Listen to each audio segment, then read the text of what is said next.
Билесиңерби, кыргыздын эркектери эмне үчүн эрте өлөт? Анткени көп жатат же уктайт да. Илгери мындай болбосо керек, бирок азыркы жашообузда мисалдар көп болуп кетти. Кыздар, аялдар өздөрү акча таап, өнүгүп, чоң ийгиликтерге жетишип, төрөп, үй бүлө куруп, үй бүлөсүн багып, анан жада калса болгон үй тиричилигин баарын өз мойнуна илип алып, ошол түйшүктүн баарын көтөрүп келе жатат да. Эркектер болсо эмне дейт? Эркектер бизге ылайыктуу жумуш жок дейт. Кандай ылайыктуу жумуш? Же болбосо жумушу барлар кечинде келип туруп тоону комторуп койгонсоп, диванды кучактап жатмай, кайра эле жатмай, сотканы кучактап жатмай. Түрктөрдү жамандап коебуз, бирок түрктөрдө шыпырганы дагы, пол сүрткүчү дагы, терезе жуугучу дагы бүт баары эркектер кылышат.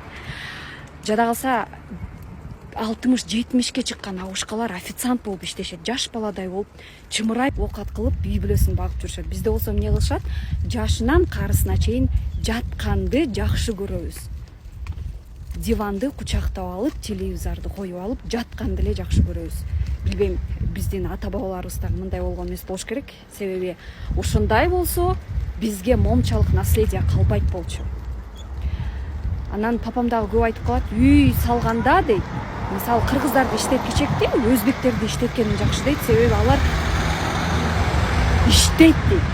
Иштейт, андан кийин акчасын алат дейт. Биздикилер иштей электе эле акча сурайт дейт. Же болбосо эптеп-септеп иштейт, жалкоо дейт. Жашоо бул кыймыл. Кыймылдап, аракеттенип, ошондо берекеси болотпу деп ойлойм да.